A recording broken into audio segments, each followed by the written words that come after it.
Hello, good morning, everyone. Welcome to Empowered Survivors TV. I'm Rebecca Sowers, your host. Today, I am so excited to bring and to welcome Miss Melissa Groom into our space. Empowered Survivors TV is about sharing stories. It is about healing. It is also about raising awareness and community and connection. So, with Melissa Groom, she is a world expert at positioning entrepreneurs to be a recognized influencer using the power of video.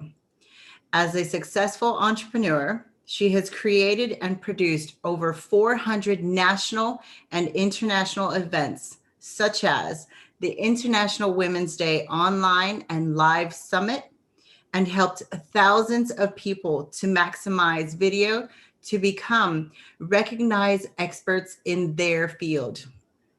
As the founder of the Visibility Club, Empowered Moms Business Network TV, and Moms in Business magazine, she has carved out a career in video, marketing, and launched various TV shows which have been viewed in over 78 countries. Melissa Groom has been working as a key facilitator and coach for Speakers Institute, empowering others to get clarity, to find their voice, and launching themselves using their personal brand. Melissa knows the importance of speaking out and has empowered tens of thousands of people across the world to own their story, to find their voice, and light up the world one video at a time. And I know that I have done Melissa Groom's 30-day video challenge, and I have been able to now present and be in front of you and bring Empowered Survivors TV. So thank you so much, Melissa, for joining us. Welcome. Thank you for having me, and I'm super, super proud of you for actually doing this TV show, because I know whether people come on to share their story or people listen to it, that it's really going to help a lot of people to heal, to be able to speak their truth, to maybe, have a better watch over their own children, or friends' children. So, yeah. Absolutely. And it's so, what's so powerful is that in my journey, just going on your challenge, just being able to find voice and being able to become stronger in owning our truth and our story. So in that, I really want to invite you to this very, very, of course, powerful space of being vulnerable and sharing your truth of why you are passionate about speaking out. Yeah, well, as I said, often we think that we're the only ones going through something, and it's when other people share, that they've also experienced it and risen and become stronger from it, that you realize that there actually is power in your story, in your life experiences. And I know myself from experience that it can really help us. We lose our confidence in ourselves, we lose our trust in others, we lose our faith, we lose our ability to dream of having a happy life or having love in our life. So yeah, it's just so important to know that you can love and trust again, and that you can have an amazing life. But there's tools, and sometimes we know that they're there, but we need reminding to use those tools. And what's your heart story behind child sexual abuse, Mel? Well, it started on my 9th birthday, actually. I woke up in the middle of the night with my stepfather on top of me with his hand over my mouth. And although I do remember what happened, from that moment, I think in certain times of trauma, your body shuts down, your mind shuts down. So the only way that I could cope is I used to take my mind away from my body and, go and be in another space. So in one way, I have learnt the power of visualization, and that, you know, we can create amazing things from that. But that was my like safety net too. So my mum had a couple of boyfriends growing up, and they both worked together, and they both sexually abused me over a number of years until I spoke out. I had tried to tell my mum. She said, look, that man is gone now, don't worry about it, let's just forget about it and move on. But her current boyfriend was already abusing me, and I just didn't have the courage to tell her because she was pregnant to him. And I was also, you know, used to think, well, I used to watch the news when kids would go missing, or there'd be a house fire or a car accident, and think, well, that could be me next, you know, and it won't just be me that dies, it could be my mum and my brothers and sisters as well. So I thought, well, I've just got to be quiet to keep the peace. And yes, they did threaten me and say that I'd go to jail if I told anyone. And I knew at 11, when my mum's second boyfriend started abusing me, that that was not true. But I still lived in fear of my life. And but deep down, I wanted to escape. We didn't have social media back then. We didn't have mobile phones. I didn't have even money to go to a local phone booth. It's not like I knew my dad's phone number. I visited him once or twice a year. And anyway, so I was staying over at a friend's birthday party one night, and I just thought, this is it. This is my chance to not go home. If I can just have the courage to tell my friend's mum. So I just said to my friend, I really need to talk to your mum, and I need to borrow the phone because I need to call my dad, you know. And she wanted to know why I wanted to call my dad so late at night, at 11 o'clock at night. And she said, well, how about we call him in the morning, you know, but do you want to talk about it? And so I told her what was happening. So she said, okay, you know, gave me a hug and talked me through it, and just said, look, it's all going to be okay. And I, you know, went to bed, got up the next morning, called my dad, said I was going to come over and visit him. And then I called my mum to say I wasn't coming home. And she started crying and put her partner on the phone, and he just said, oh, stop being silly. Like, you know, you're just causing trouble. Like, your mum's very upset. Just come home. I'll come and pick you up. And I was just like, oh my God, that's it. I'm dead. And I'd called my dad and said I was going to catch the train and the ferry across to go and visit him, which was, you know, a few hours away. And then I was like, said to my friends, okay, well, yeah, I might not ever see you again. Like, I've got to get in the car. Like, I didn't want him to come to the house and cause trouble or do anything to hurt my friends. So I got in the car, and I just had no idea what he was going to do to me. And he just said, oh, how was the party? And just acted like nothing had ever happened. And I'm like, fine. And he's like, oh, your mum's very upset. You know, you should really apologize when you get home. And just, it was like a half an hour drive. And I was just like, just freaking out all the way home. And I got home and I went to my room and I just collapsed and fell onto my bed, and I cried myself to sleep, and I think I slept for about 24 hours. And then when I got up, I walked out of my room, went to pick up my little baby brother, and my mum's like, don't touch him. Like, you wanted to leave us. Like, you don't love us. And she said, I've called the local school and we're changing schools. You're going to a new school because your friends are obviously troublemakers, and I don't want you going back to that school. So again, like, yes, I didn't know the phone numbers of my friends back then. It wasn't something you did when you were like, you know, 14. So I didn't see my friends. I went to this all-girls school, and mum walked me into the school, sat me down, and she said, you wait out here. I want to talk to the principal by myself. And so she went in there first and then brought me in, and then totally humiliated me in front of the principal and said, Melissa tells huge lies. Like, she's a troublemaker. She's an attention seeker. And yeah, I just couldn't believe it. So I didn't think I'd cry about this, but I've done a lot of healing. I think why it's sensitive too is because Mum's turning 80 this year. She's getting older, and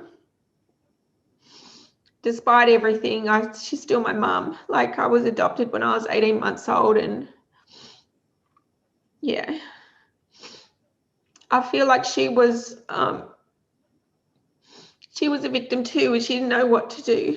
And so, although I was very angry with her growing up, for not supporting me, I sort of understand too that she had a young child. She didn't have money of her own. She wasn't working, and she just stayed with him because, that was her security. But I went to that girls' school for 2 days, and on the second day, I was pulled out of class and just said, look, the school counselor wants to see you. I was like, okay. And she said, oh, don't be alarmed by it. It's just something we do when we welcome all the new students. So I thought, oh, that's nice. Anyway, I walked into the office and they opened up the door, and I saw a man and a lady sitting there, and the school counselor greeted me, and as soon as I walked in there, I knew something was going on. And she said, this is I won't say their names, but this is John and Sarah. They're from the police, and we just want you to know that you're safe and you don't ever have to go home. Yeah, that was the biggest relief of my life. I was just, all growing up, even though I seemed happy on the outside, which my brothers and sisters used to say, you just seemed happy every time we came to visit. I was happy because I saw them. But deep down, I just, thought that I was born to suffer, and that I was a naughty kid. I wasn't worthy of being loved, or yeah. I just grew up thinking I must have killed a Chinaman in a past life. Excuse me, my partner's just here. I'm fine. If I could have some tissues, please. He gets upset and worried about me when I cry, and I'm a big crybaby, and it depends on the cycle of the moon, as most women will know. I've gone into menopause, so I don't really have a cycle anymore. But no, that's beautiful that you have such support there, Mel, just there for you, and he just wants to, yes, honey, I'm safe. I'm totally fine. I'm being real, and I've shared my story many times, and there's times where I don't cry, and I want to finish telling the story, because what happened was they took me to the Department of Welfare, and I told them what was going on, and they said, was there any family that I could go and stay with? And I said, well, I know if I go to any of my mum's side, they'll just call mum, and I'll just go back to mum, and I can't do that to myself, like going through it twice. And mum's reaction when I did tell her what was going on, she's like, oh, so it was you instead of me, was it? Like, I'm like, mum, it's not like that, like. Anyway, again, that was just how she reacted at the time. And my dad and my stepmom came and picked me up and put me in the car, and my stepmom's really strict, and she's like, if you're lying about this, like, he's going to get in so much trouble. And if you do take this to court and he goes to jail, they're called rock spiders. They'll probably kill him. And I said, well, I don't care. Like, it's not like I wanted revenge or I wanted him to die, but I just said, I'm telling the truth. Like, you can try and they just grilled me so much, interrogated me. Not in a bad way, but I think my stepmom was very protective too, and thinking, oh my God, like, this is a massive shock to our family. Like, this is, humiliating for them too, like, and hurtful for my dad to know that, he wasn't there to protect me. I'm sure that would have come into his mind as well. And So I made a statement to the police. I was in year 9, so I was 14 and a half. And I had to make 2 statements for both men, and they explained to me the court process, and they said it was very rigorous, and I'd need to have I had a medical examination at Camperdown Children's Hospital and had a doctor's report. And first of all, they have they call it a subliminal hearing to see if there is enough evidence to actually have a court case. And so, we had to travel into the city from where we lived and, wait for hours. And, he wasn't present in the room, but I did see him in the courthouse. I did see him arrive when I gave evidence the first time in the subliminal hearing. I didn't have any witnesses, but I did have one family friend that I went to stay with when I was 13, and I told her what was happening to me. And so she said she would testify against court, and she said, I didn't tell my dad because I thought I would get into trouble, for making up stories, or just, she didn't understand it. But she was, poor thing, she was only, would have been 17 at the time, or 16. It's a big thing for her to go into court and to, they want you to tell in detail.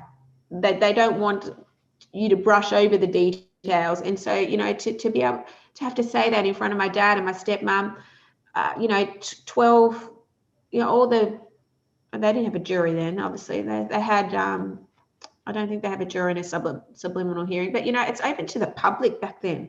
Yeah. So anyone could walk in. It was terrible. So anyway, I did have enough evidence, they said. The court case was set, and then you've got to wait. And as I said, I had a doctor's report, and by the time the court case came around, they said, we can't get a hold of the doctor. She's living overseas, so we can't give that evidence.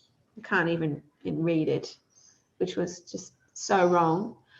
And my mum didn't turn up to the court case, which I was really upset about. She wasn't talking to me at all because I was taking a partner to court.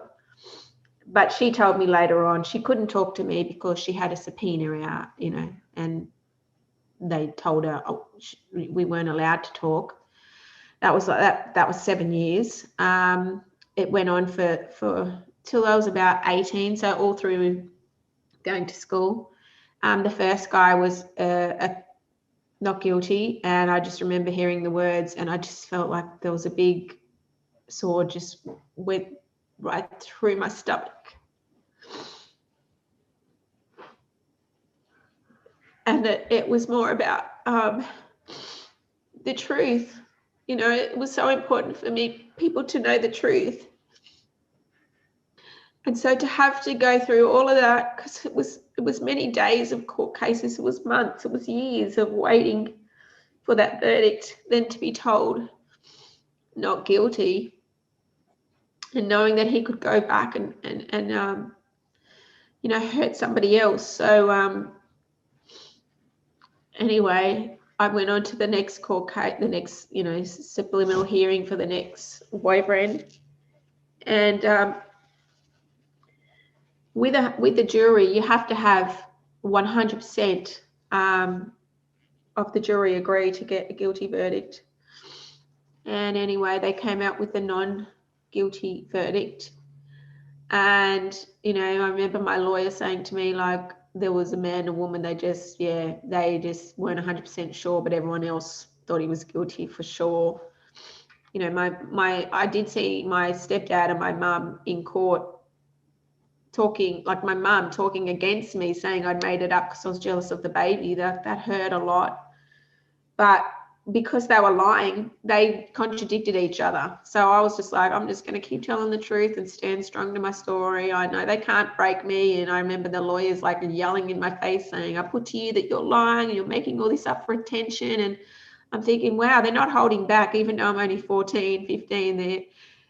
They're, probably would be more brutal, I would imagine, to an adult, but it was still quite brutal. And but I thought, well, they're just words. I'm stronger than this, and I'll just keep speaking my truth.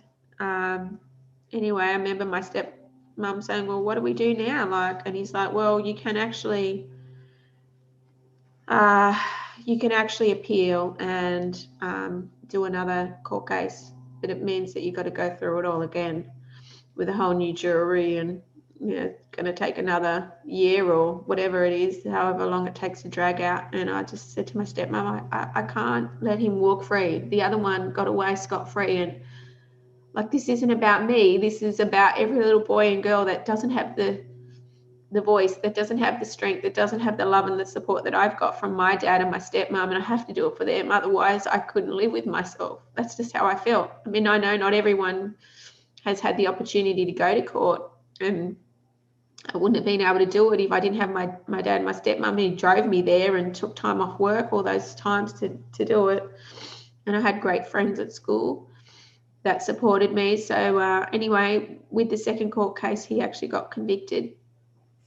And yeah, I felt relieved. I felt believed. I felt justice. I felt so strong in knowing that no matter how hard it was, I had to do it because it was the right thing, and that it wasn't about me, but yeah, all the other little boys and girls. And hopefully, the more I tell my story, the more people listen to it, and they will have a watchful eye over their own children, their own grandchildren, their own nieces, nephews, neighbors, friends, whatever, family, friends, because they're just so deceitful. They're so sneaky. They're so clever with their lies, that you've seen it in history. The most well-respected people in society have been accused of these crimes. And so I'll never stop speaking my truth. And I know it's caused trouble in my family before when I've spoken my truth, because, it's a public forum, and when people hear your story, then they go and question your family that didn't know about that.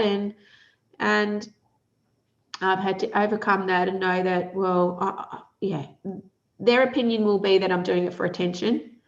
That's okay. That's their opinion. But I know that's not the truth. So that's why I said yes to this interview. And like I said, I have not cried about it for a very long time, but with Mum turning 80 this year and knowing that she won't be around for a lot longer, she's got a heart condition. Yeah. You've done amazing, Mel. Thank you so much for being vulnerable and letting those tears come through and your heart just open up. And as you said, it really is about those little boys and those little girls who are out there who don't have that support, who are so scared right now, who feel so lonely, who may have heard the words that you have heard and I have heard, about when we have reported it, that we're just seeking attention, that we're just really bad children, that um Yes. and to hear those words as a child, where we're still trying to find our space and connect with the world, and knowing our purpose and who we are, it's like, to hear those words really causes us so much doubt in our life. But I really love how it came down to, they can't break you. And like you said, those are your fighting words. You can't break me. I'm not making it up for attention. I'm going to keep speaking, you're going to keep speaking your truth. And Yeah. obviously doing what you do allows that for other survivors who may not be ready or don't even think that their story is of value, or that Yeah. anyone's going to believe them, or that it should be shared. But it is evident that it happens way too often.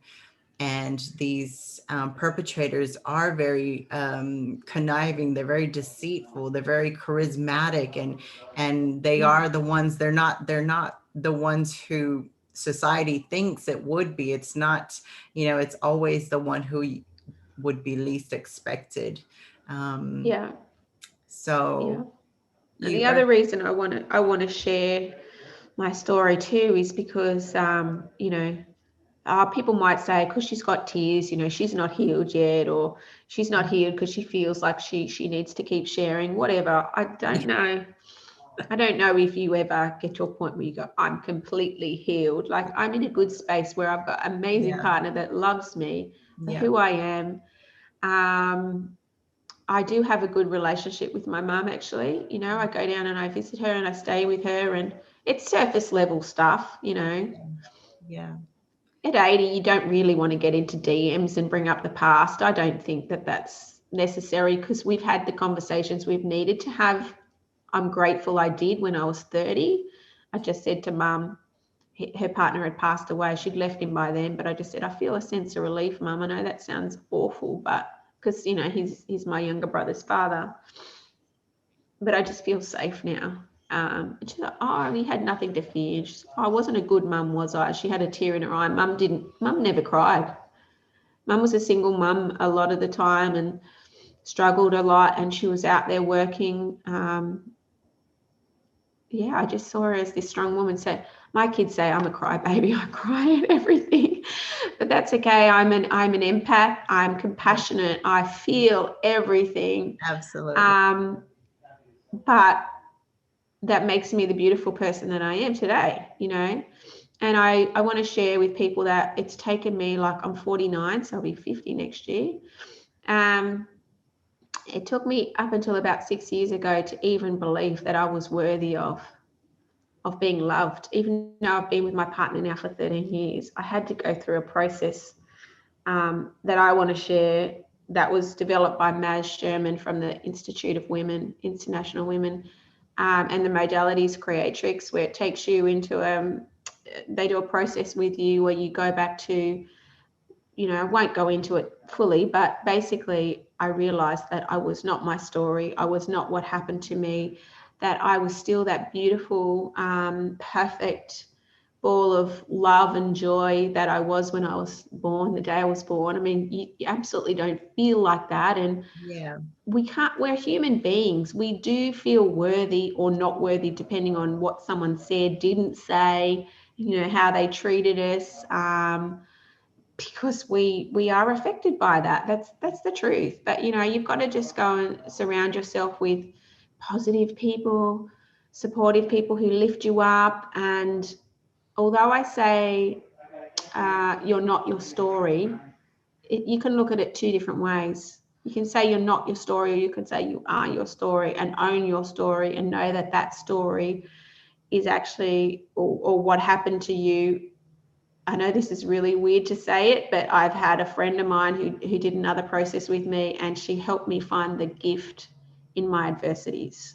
I'm Yeah. like, I don't see the gift in that. She's like, it's made you into the strong, resilient, compassionate person that you are today. It's made me have the most incredible relationship with my three children.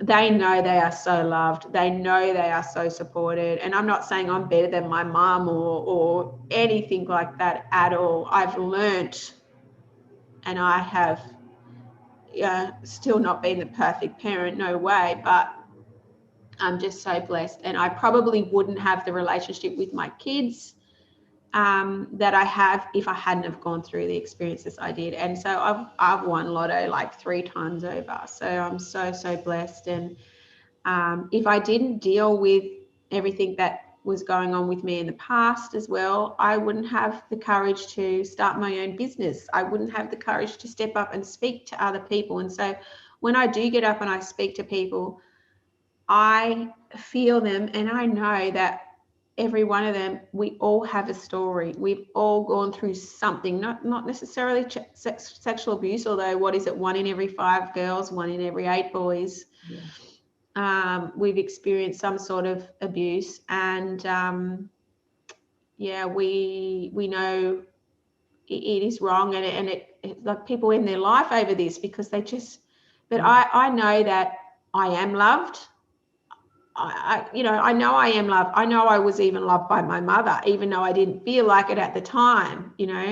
You've got to put things into perspective. But then I think, gosh, I'm nearly 50 now. I can't wait. I can't waste any more years letting that hold me back, If I didn't go through that process of creatrix, knowing that I was enough and I was worthy of being seen and heard and having everything I desire, there's no way I would have had the courage to, be a facilitator for Speakers Institute even. Like, that was something I used to look at people going, how do they have the confidence to do that? Yes, like it's so relatable, that Mel, because you're just like, oh, but is my story, good enough? And it was like, we get to that point where it's just like, yes, it is. And the more we speak and the more we share, it is great. And I wonder about the statistics with the 1 in 5 and 1 in 8 for boys and 1 in 5 for girls.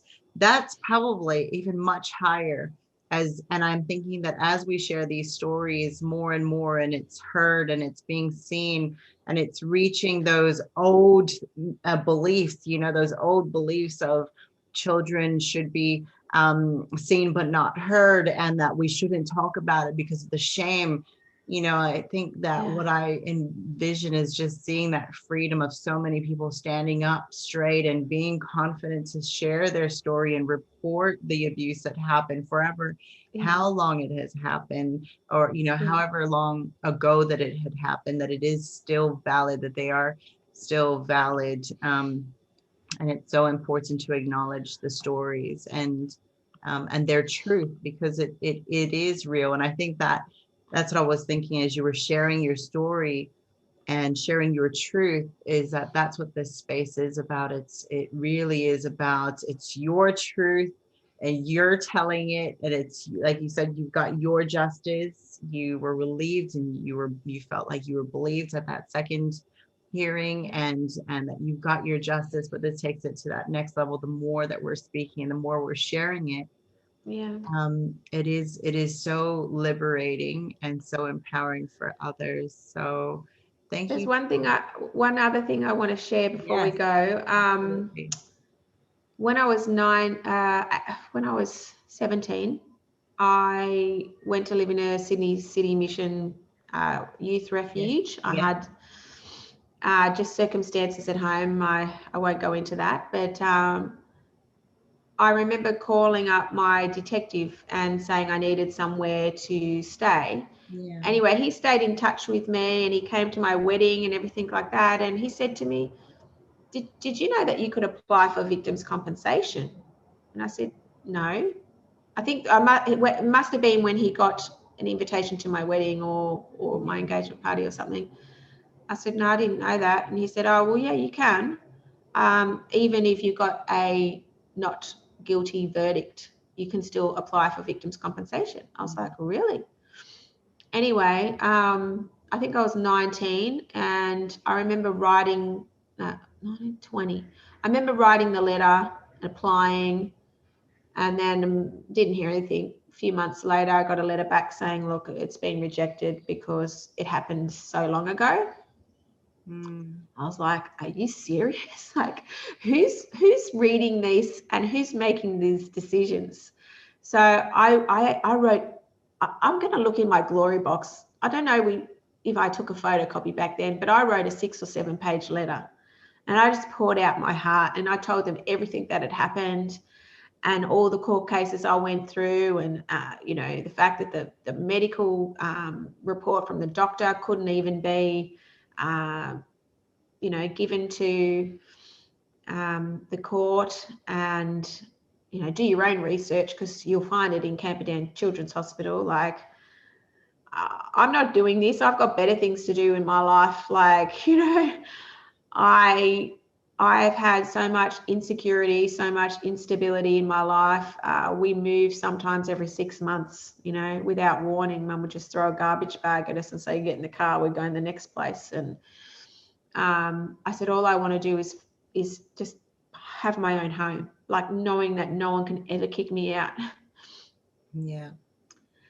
And I cannot believe it. Like, I do believe in God or a higher, Yes. what do you want to Creator. call it, God or whatever. God, Yeah, I say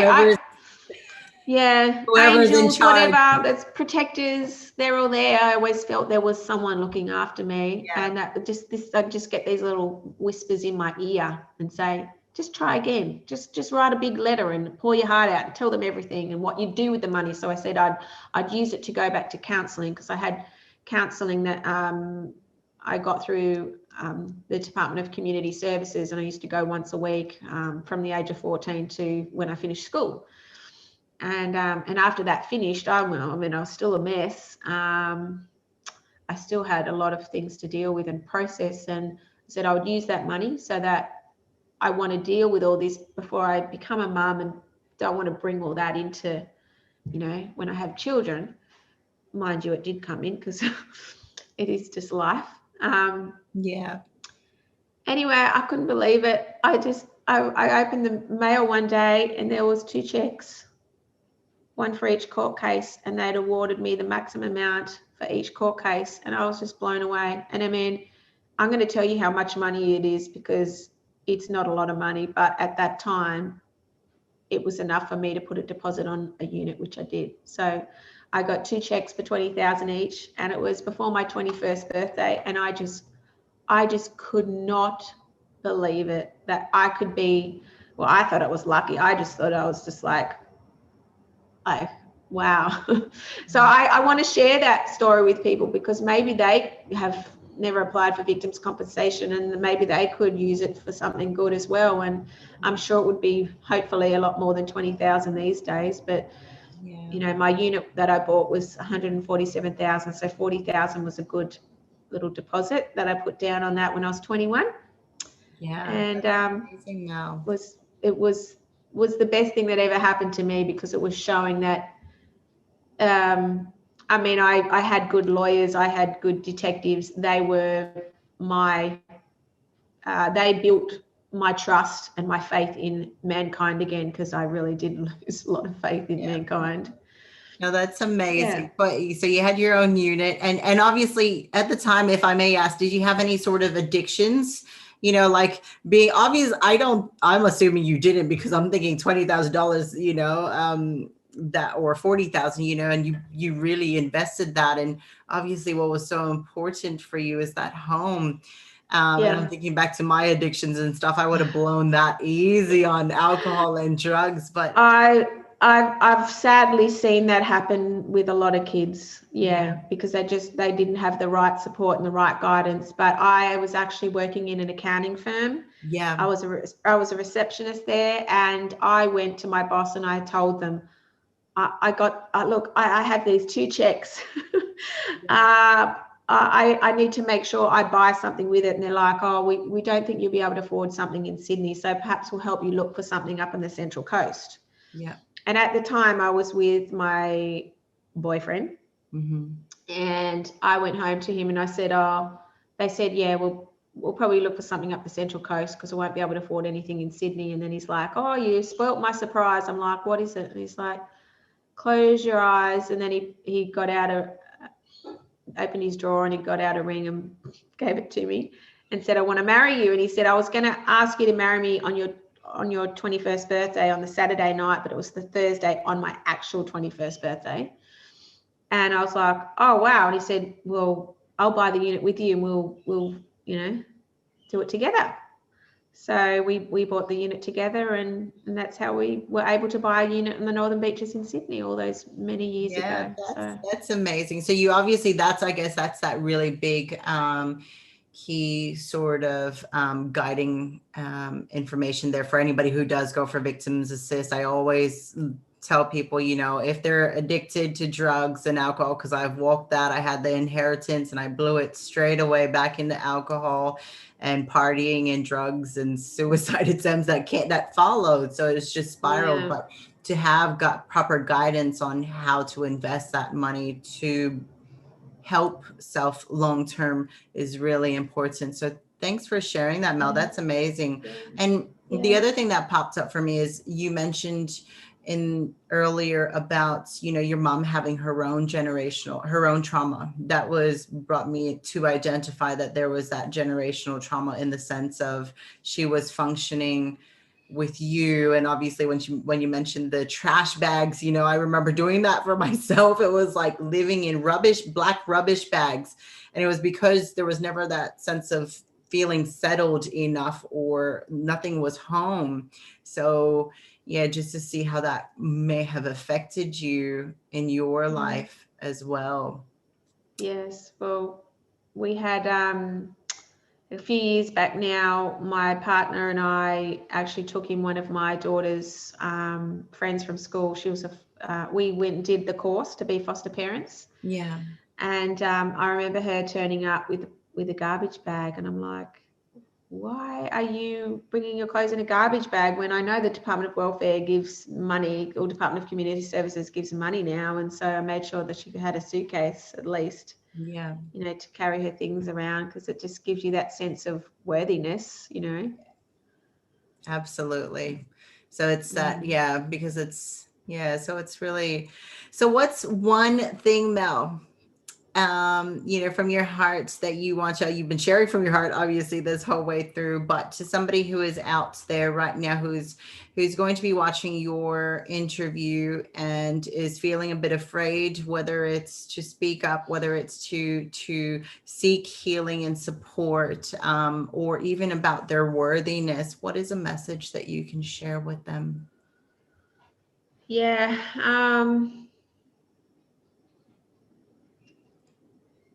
Well, as I said before, I just want people to know that they are worthy of being loved, that they are worthy of having an amazing life, a loving partner, good friends, a great job, a healthy body, just they are worthy of happiness. But it's different for everyone. Not everyone wants to share their story. Not everyone has to share their story. I mean, I wrote my autobiography when I was 18, and well, I was 17 actually, as well. I was doing my HSC and I was supposed to be studying, but I just really felt like I really needed to journal, and to get it all out. So I didn't, you know, well, I can't say I didn't act out, because I was quite rebellious in my younger years too, Rebecca, and had, the drinking and the smoking and the drinking the black coffee and all that sort of stuff. But I think, if anything, stop blaming yourself and stop beating yourself up. And look, again, I'm not perfect. Even up until a few years ago, or even now, I still get some anxiety.